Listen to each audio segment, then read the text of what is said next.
ಆ ಖತರ್ನಾಕ್ ಗ್ಯಾಂಗ್ ರಾತ್ರಿ ಹೊಂಚು ಹಾಕಿ ಉದ್ಯಮಿಯನ್ನ ಕಿಡ್ನಾಪ್ ಮಾಡಿದ್ರು. ಗಾಬರಿಗೊಂಡ ಕಾರ್ಮಿಕರು ಪೊಲೀಸರಿಗೆ ವಿಷಯವನ್ನ ತಿಳಿಸಿದರು. ತಕ್ಷಣ ಕಾರ್ಯಾಚರಣೆ ನಡೆಸಿದ ಪೊಲೀಸರು ಘಟನೆ ನಡೆದ ಕೇವಲ 2 ಗಂಟೆಗಳಲ್ಲಿ ಆರೋಪಿಗಳ ಹೆಡೆಮುರಿಯನ್ನ ಕಟ್ಟಿದ್ದಾರೆ.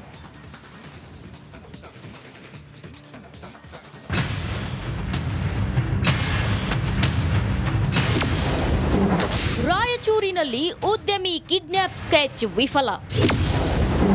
50,000 ಕಸಿದ ಗ್ಯಾಂಗ್ ಕೈಗೆ ಪೊಲೀಸ್ ಕೋಳ.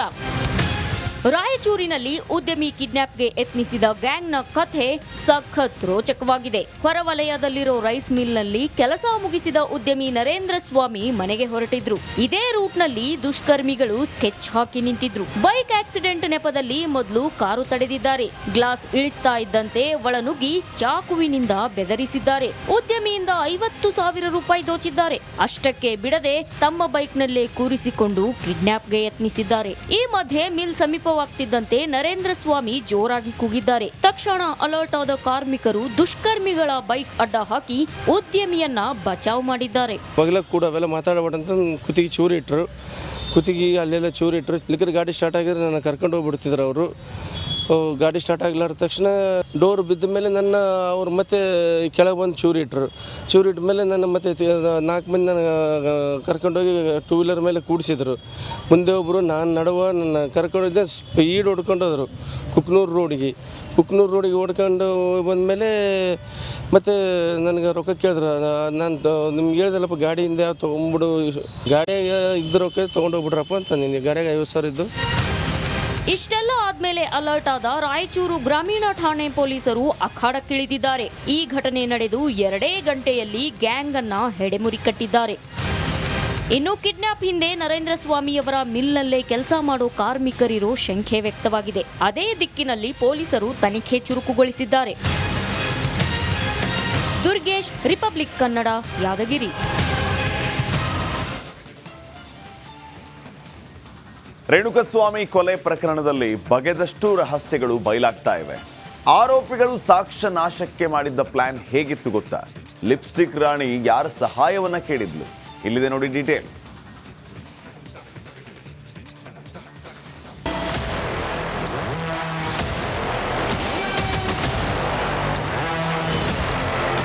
ರೇಣುಕಾಸ್ವಾಮಿ ಕೊಲೆಯ ಅಸಲಿಯತ್ತು ಒಂದೊಂದಾಗಿ ಹೊರಬರ್ತಿವೆ. ಪೊಲೀಸರು ಚಾರ್ಜ್ ಶೀಟ್ ಸಲ್ಲಿಕೆ ಬಳಿಕ ಡೆವಿಲ್ ಗ್ಯಾಂಗ್ಗೆ ಢವಢವ ಶುರುವಾಗಿದೆ. ಬಳ್ಳಾರಿ ಜೈಲಲ್ಲಿರುವ ದಾಸ ಮುಂದೇನು ಅನ್ನೋ ಚಿಂತೆಯಲ್ಲಿ ಕಂಗಾಲಾಗಿ ಹೋಗಿದ್ದಾನೆ. ರೇಣುಕಾಸ್ವಾಮಿ ಕೊಲೆ ಬಳಿಕ ಸಾಕ್ಷ್ಯ ನಾಶಕ್ಕೆ ಯತ್ನ. ರೇಣುಕಾಸ್ವಾಮಿ ಫೋಟೋ ಯಾರಿಗೆಲ್ಲ ಹೋಗಿತ್ತು? ರೇಣುಕಾಸ್ವಾಮಿ ಹತ್ಯೆ ಬಳಿಕ ಆರೋಪಿಗಳು ಮಾಡಿರೋ ಪ್ಲಾನ್ಗಳು ಅಷ್ಟಿಷ್ಟಲ್ಲ. ಹೇಗಾದ್ರೂ ಇದರಿಂದ ಪಾರಾಗಬೇಕು ಅಂತ ಸಾಕ್ಷ್ಯ ನಾಶಕ್ಕೆ ಯತ್ನಿಸಿದ್ರಂತೆ. ಕೊಲೆ ಆರೋಪಿಗಳಿಗೆ ಮಾತ್ರವಲ್ಲದೆ ಕೊಲೆ ಸಾಕ್ಷಿಗಳಿಗೂ ರೇಣುಕಾಸ್ವಾಮಿ ಫೋಟೋಗಳು ಹೋಗಿದ್ವಂತೆ. ಲಿಪ್ಸ್ಟಿಕ್ ರಾಣಿ ಪವಿತ್ರ ಗೌಡ ಪರಮಾಪ್ತೆ ಸಮತಾ ಬಳಿ ಸಹಾಯ ಕೇಳಿದ್ಲಂತೆ. ಹೀಗಾಗಿ ಸಮತಾಗೆ ರೇಣುಕಾಸ್ವಾಮಿ ಫೋಟೋಗಳನ್ನ ಕಳಿಸಿದ್ಲಂತೆ. ಆದ್ರೆ ಈ ಸಮತಾ ರೇಣುಕಾಸ್ವಾಮಿ ಫೋಟೋಗಳನ್ನ ಆರೋಪಿ ವಿನಯ್ಗೆ ಕಳಿಸಿದ್ರಂತೆ. ಇನ್ನು ಸಮತಾ ಗಂಡ ವಿಕ್ಟೋರಿಯಾ ಆಸ್ಪತ್ರೆಯಲ್ಲಿ ವೈದ್ಯನಾಗಿ ಕೆಲಸ ಮಾಡ್ತಾರೆ. ಹೀಗಾಗಿ ಕಿಲ್ಲರ್ ಲೇಡಿ ಪವಿತ್ರ ಗೌಡ ಸಮತಾ ಬಳಿ ಸಹಾಯ ಕೇಳಿದ್ಲು. ಸದ್ಯ ಇದು ಕೂಡ ಸಾಕ್ಷ್ಯ ನಾಶದ ಯತ್ನವಾಗಿ ಪೊಲೀಸರು ಪರಿಗಣಿಸಿದ್ದಾರೆ. ಇದು ಲಿಪ್ಸ್ಟಿಕ್ ರಾಣಿಗೆ ಸಂಕಷ್ಟವಾಗುವುದು ಫಿಕ್ಸ್ ಎನ್ನಲಾಗ್ತಿದೆ.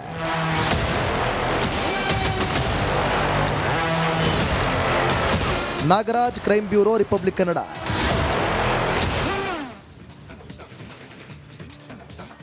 ಬಳ್ಳಾರಿ ಜೈಲಲ್ಲಿ ದಾಸ ವಿಲ ಅಂತ ಒದ್ದಾಡ್ತಿದ್ದಾನಂತೆ. ಇಲ್ಲಿನ ವಾತಾವರಣ ಅಡ್ಜಸ್ಟ್ ಆಗ್ತಿಲ್ವಂತೆ. ಹೀಗಾಗಿ ಬೇರೆ ಜೈಲಿಗೆ ಶಿಫ್ಟ್ ಆಗೋದಕ್ಕೆ ಪೊರ್ಕಿ ಕೋರ್ಟ್ಗೆ ಮನವಿ ಸಲ್ಲಿಸುವ ಸಾಧ್ಯತೆ ಇದೆ.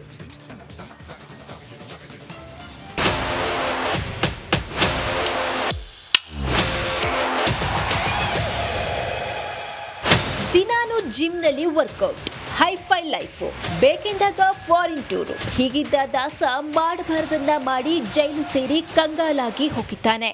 ಮನೆಯೂಟವೂ ಇಲ್ಲದೆ ವಿಲ ಅಂತ ಒದ್ದಾಡ್ತಿದ್ದಾನೆ. ಬಳ್ಳಾರಿ ವಾತಾವರಣಕ್ಕೆ ಹೊಂದಿಕೊಳ್ಳಲು ಕಷ್ಟ. ಬಳ್ಳಾರಿ ಜೈಲಿನಿಂದ ದರ್ಶನ್ ಶಿಫ್ಟ್ ಆಗ್ತಾನ. ಪರಪ್ಪನ ಅಗ್ರಹಾರದಲ್ಲಿ ರಾಜಾತಿಥ್ಯದ ಪ್ರಕರಣದ ಬಳಿಕ ಬಳ್ಳಾರಿ ಜೈಲಿಗೆ ಶಿಫ್ಟ್ ಆಗಿರುವ ಪೊರ್ಕಿಗೆ ಇಲ್ಲಿ ಹೊಂದಿಕೊಳ್ಳಲು ಆಗ್ತಿಲ್ವಂತೆ. ಹೀಗಾಗಿ ಬಳ್ಳಾರಿ ಜೈಲಿನಿಂದ ಬೆಂಗಳೂರಿಗೆ ದಾಸ ಶಿಫ್ಟ್ ಆಗ್ತಾನಾ ಅನ್ನೋ ಚರ್ಚೆ ದರ್ಶನ್ ಪರ ವಕೀಲರ ವಲಯದಲ್ಲಿ ಶುರುವಾಗಿದೆಯಂತೆ. ಇನ್ನು ಬಳ್ಳಾರಿ ಜಿಲ್ಲೆಗೆ ಶಿಫ್ಟ್ ಆದ್ಮೇಲೆ ನಿರಂತರವಾಗಿ ದಾಸ ತೂಕ ಕಳೆದುಕೊಳ್ತಾ ಇದ್ದಾನಂತೆ. ಈ ಎಲ್ಲಾ ವಿಚಾರಗಳನ್ನ ಮುಂದಿಟ್ಕೊಂಡು ಬೇರೆ ಜಿಲ್ಲೆಗೆ ಶಿಫ್ಟ್ ಮಾಡಿಸಲು ವಕೀಲರು ಮುಂದಾಗಿದ್ದಾರಂತೆ. ಬೆಂಗಳೂರು ಅಲ್ಲದೆ ಹೋದ್ರೂ ಮೈಸೂರಿಗಾದ್ರೂ ಶಿಫ್ಟ್ ಮಾಡಿಸಲು ದಾಸನ ವಕೀಲರು ಮುಂದಾಗಿದ್ದಾರಂತೆ. ಈ ಬಗ್ಗೆ ಹೈಕೋರ್ಟ್ನಲ್ಲಿ ರಿಟ್ ಅರ್ಜಿ ಸಲ್ಲಿಸಲು ಸಿದ್ಧತೆ ಕೂಡ ನಡೆಸಿದ್ದಾರಂತೆ. Nagaraj, crime bureau, republic Kannada. ನಿಗಿ ಕೆಂಡವಾಗಿದ್ದ ನಾಗಮಂಗಲದಲ್ಲಿ ಇನ್ನೂ ಕಣ್ಣೀರು ಮಾತ್ರ ನಿಂತಿಲ್ಲ. ನೋವು ಹೊಟ್ಟೆಪಾಡಿಗಿದ್ದ ವ್ಯವಹಾರಕ್ಕೂ ಕೊಕ್ಕೆ ಬಿದ್ದಿದೆ. ಇವೆಲ್ಲದಕ್ಕೂ ಆ 2 ಇಲಾಖೆಗಳೇ ಕಾರಣ ಅಂತ ಆರೋಪಿಸಲಾಗಿದೆ.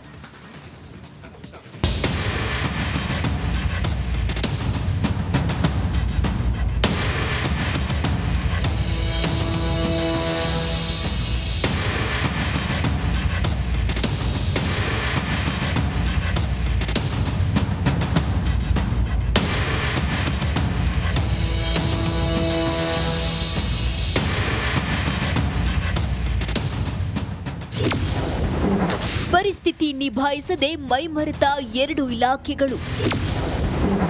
ಒಳಸಂಚು ಅರಿಯದೆ ಗುಪ್ತಚರ ಇಲಾಖೆ ಫೇಲ್ಯೂರ್.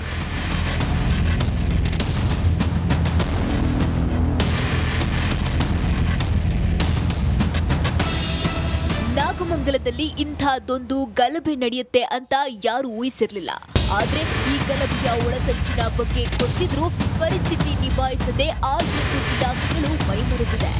ಎಲ್ಲ ಗೊತ್ತಿದ್ರೂ ಎಚ್ಚೆತ್ತುಕೊಳ್ಳದ್ದಕ್ಕೆ ಜನರು ನಷ್ಟ ಅನುಭವಿಸುವಂತಾಯಿತು. ಗಲಭೆ ಕುರಿತು ಒಳಸಂಚು ನಡೆದಿದ್ದು ಕಿಡಿಗೇಡಿಗಳ ಈ ಕೃತ್ಯ ಗೊತ್ತಿದ್ರೂ ಗುಪ್ತಚರ ಇಲಾಖೆ ಹಾಗೂ ಪೊಲೀಸ್ ಇಲಾಖೆ ಫೇಲ್ಯೂರ್ ಆಗಿದೆ.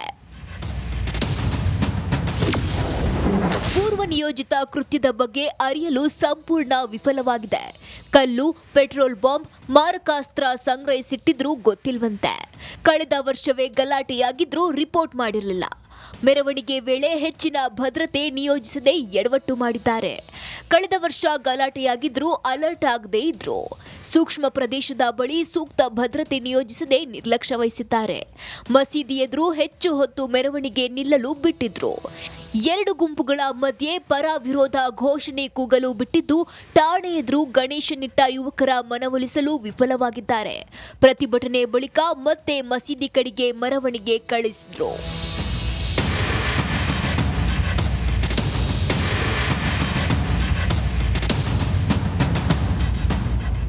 ಈ ಎಲ್ಲ ನಿರ್ಲಕ್ಷ್ಯದಿಂದ ಗುಪ್ತಚರ ಇಲಾಖೆ ಹಾಗೂ ಪೊಲೀಸ್ ಇಲಾಖೆ ಸಂಪೂರ್ಣ ವಿಫಲವಾಗಿದೆ. ಹೀಗಾಗಿ ಗಲಭೆ ನಡೆದ ಬಳಿಕ ಇದೀಗ ಎಚ್ಚೆತ್ತುಕೊಂಡಿದ್ದು ಶಾಂತಿ ಸಭೆಗೆ ಜಿಲ್ಲಾಡಳಿತ ಮುಂದಾಗಿದೆ.